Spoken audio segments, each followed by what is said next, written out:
জয় শ্রী রাধে কৃষ্ণের জয়। রাধে রাধে। আমার সকল সুধী ভক্তবৃন্দের চরণে আমার শতকোটি প্রণাম। আসুন আমরা শ্রীমদ্ ভগবদ্ গীতার সপ্তম অধ্যায়ের আলোচনায় প্রবেশ করি। সপ্তম অধ্যায়টির নাম কি? জ্ঞান বিজ্ঞান যোগ। পূর্বের শ্লোকে আমরা অষ্টাদশ অধ্যায়টি আলোচনা করেছি। সেখানে জ্ঞানী বা প্রেমিক ভক্তের বাস্তবিক যে স্থিতি এবং তাদের উপাসনার প্রকার, এই ব্যাপারে কিন্তু প্রভু এই বর্তমান 19তম শ্লোকে আরও পরিষ্কার করে বলবেন। পূর্বের শ্লোকে আমরা অবশ্যই প্রেমিক ভক্তদের বাস্তবিক স্থিতি নিয়ে জানতে পেরেছি। বর্তমান শ্লোকে আমরা আরও বিশদভাবে জানতে সক্ষম হব। বহুনাং জন্ম নামান্তে জ্ঞানম প্রপদ্যাতে বাসুদেব সর্বমিতি স্বমহাত্মা সুদুর্লভ। অনেক জন্মের পরে অর্থাৎ বহুনাং জন্মম অন্তে জ্ঞানবান্মাং প্রপদ্যাতে।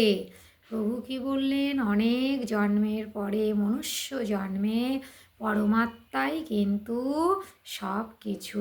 এইভাবে যে জ্ঞানী ব্যক্তিরা আমার শরণাগত হয়, সেইরূপ মহাত্মা অত্যন্ত দুর্লভ।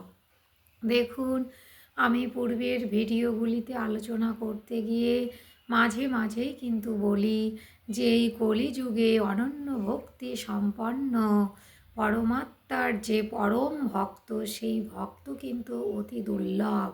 আজকে আমি নয়, আজকে আমার প্রভু এই বর্তমান 19তম শ্লোকে সেটি পরিষ্কার করে বলে দিয়েছেন যে অনন্য ভক্তি সম্পন্ন যে ভক্ত, সেই ভক্ত কিন্তু অনেক দুর্লভ, অর্থাৎ সহজলভ্য নয়। সহজে আপনি তাদেরকে দেখতে পাবেন না, বা সহজে আমরা দেখতেও সক্ষম নই। কেন সক্ষম নই? কারণ দেখুন, এই যে ব্যাখ্যা করলেই আমরা জানতে পারবো। বহুনাং জন্ম নামান্তে, সব জন্মের অন্তিম জন্ম হলো মনুষ্য জন্ম। ভগবান জীবকে মনুষ্য শরীর দিয়ে তাকে জন্ম মৃত্যুর প্রবাহ থেকে মুক্ত হয়ে নিজের কল্যাণ সাধনের পূর্ণ অধিকার দিয়েছেন, যা অন্য কোনো জীবকে কিন্তু ভগবান দেননি। তবে অবশ্যই তাদেরও অধিকার রয়েছে পরমাত্মার সেবা করার। ধরুন, কোনো একটি কুকুর যদি প্রত্যেক দিন হরিনাম শ্রবণ করে গীতা পাঠ শ্রবণ করতে পারে, তবে অবশ্যই সে মুক্তি লাভ করতে পারবে। অপরদিকে দেখুন, মানুষের যে জিহ্বা, সেই জিহ্বা সদাই হরিনাম বলতে সক্ষম। মানুষের কর্ণ সদাই হরিনাম শ্রবণ করতে সক্ষম। অথচ সেই মানুষ কি করে? ভগবানকে লাভ করার চেষ্টা না করে আসক্তিবশত আবার সেই পুরানো প্রবাহ অর্থাৎ জন্ম মৃত্যু চক্রে ফিরে যায়। এইটি হলো আমাদের মহাভুল। তাই তো প্রভু বলেছেন যে অনন্য ভক্তি সম্পন্ন ভক্ত অত্যন্ত দুর্লভ, স্বমহাত্মা সুদুর্লভ। বহু মানুষই কিন্তু পরমাত্মাকে লাভ করতে হবে এই চিন্তা কিন্তু করে না। কেন করে না? বা চেষ্টাও করে না, কারণ সেদিকে তাদের নজরই থাকে না। সংসারে খাওয়া দাওয়া, পরিবার পরিজনদের ভরণ পোষণ, এগুলি নিয়ে এমনভাবে আসক্তিতে জড়িয়ে পড়ে যে তারা ভাবে তারা এই জন্মেই কিন্তু তারা মুক্তি লাভ করে যাবে সব কিছু করে। কিন্তু আমাদের অবশ্যই মনে রাখা উচিত, আপনি যতই পরিবারের সেবা করুন না কেন, আপনি যতই পরিশ্রম করুন না কেন, মুক্তি লাভের পথ একটি, সেটি হলো ভগবানের সেবা করা। আপনাকে সারা দিনের মধ্যে 1 ঘন্টা হলেও সময় বের করেই নিতে হবে পরমাত্মার সেবার জন্য। আর তা যদি না বের করতে পারেন, তবে সব কর্মই কিন্তু আপনার সংসারের জন্য হয়ে যাবে, পরমাত্মার উদ্দেশ্যে হবে না। তাই আসুন, যত পরিশ্রমই আমাদেরকে করতে হোক না কেন, সেই পরিশ্রমের ফাঁকে ফাঁকেই আমরা আমাদের পরমাত্মার নাম গান, পরমাত্মার সেবা, গীতা অধ্যয়ন করার চেষ্টা করব। কারণ কি, যারা এদিকে নজর দেয় অর্থাৎ তারাও কিন্তু উৎসুক হয়ে অনন্যভাবে নিজ নিজ জীবন সফল করবার জন্য ব্যগ্র হয় না। কারণ কি? কারণ তারা ভাবে আমার পিতা মাতা সন্তান সন্ততি এরাই আমার ভবিষ্যৎ। কিন্তু এটি ভুলেও ভাববেন না, কারণ আপনি যখন শয্যাশায়ী হয়ে থাকবেন দেখবেন আপনাকে আন্তরিক ভক্তি শ্রদ্ধা সহকারে পরমাত্মা ছাড়া আর কেউই খেয়াল করছে না। অনেকেই আপনার খেয়াল করবে আপনার অর্থের জন্য হোক বা আপনার প্রতি কর্তব্য কর্ম করার জন্য হোক, যেটুকু প্রয়োজন সেটুকু। আন্তরিকভাবে আপনার দেখভাল একমাত্র পরমাত্মাই করবে। আর যেদিন সেই পরমাত্মা দেহ থেকে বেরিয়ে যাবে সেদিন কিন্তু আপনাকে আর ঘরেও থাকতে দেবে না, বাইরে বের করে দেবে। এবার আসুন, প্রভু আরও কি বললেন, যারা নিজেদের কল্যাণ করতে চায় তারাও কিন্তু মূঢ়তাবশত পরমাত্ম প্রাপ্তিতে নিরাশ হয়ে তাদের আসল উদ্দেশ্য বিসর্জন দিয়ে পরম লাভ থেকে বঞ্চিত হয়ে যায়। কেন? কারণ ধৈর্যের অভাব।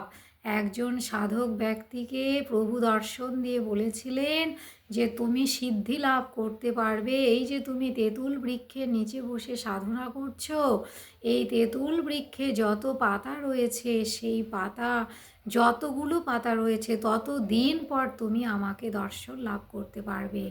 সে কথা শ্রবণ করেই সেই সাধক এত আনন্দে উৎফুল্লিত হয়ে গেলেন যে প্রভু আমাকে যত লক্ষ বছর পরেই হোক তবু তো একদিন না একদিন কৃপা করবেন। ঠিক সেই সাধকের মতো আমাদের হৃদয়ে ধৈর্য রাখতে হবে।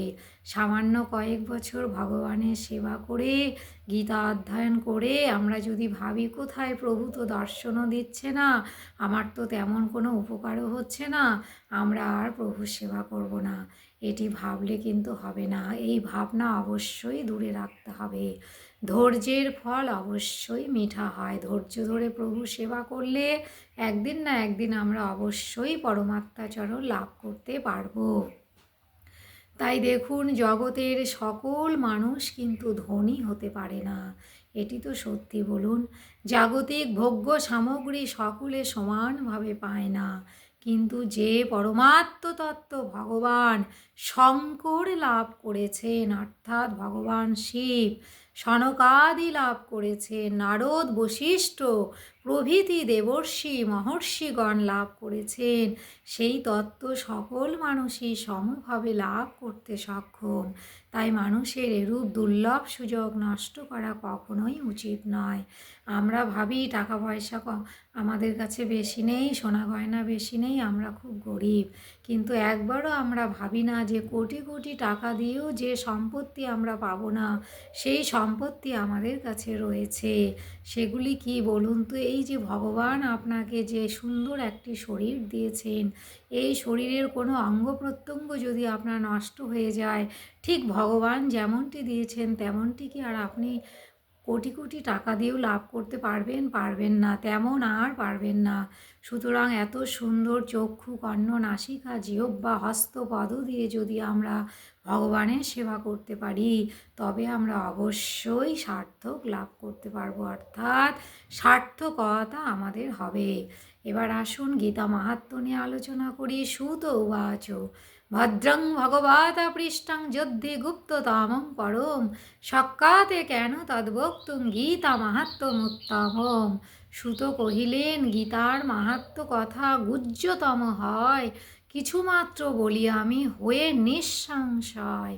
আমরা পূর্বের ভিডিওতে লক্ষ্য করেছিলাম যে ঋষি জিজ্ঞেস করেছিলেন সুতকে, সুত তুমি ব্যাসদেব কর্তৃক শ্রীমদ্ ভগবদ্ গীতার মাহাত্ম্য সম্পর্কে যতটা জানতে পেরেছ তা আমাদেরকে বলো। এবার সুত কি বললেন যে এই শ্রীমদ্ ভগবদ্ গীতার মাহাত্ম্য হলো গুহ্যতম, অনেক গোপনীয় ব্যাপার এবং অনেক গাঢ়তম ব্যাপার।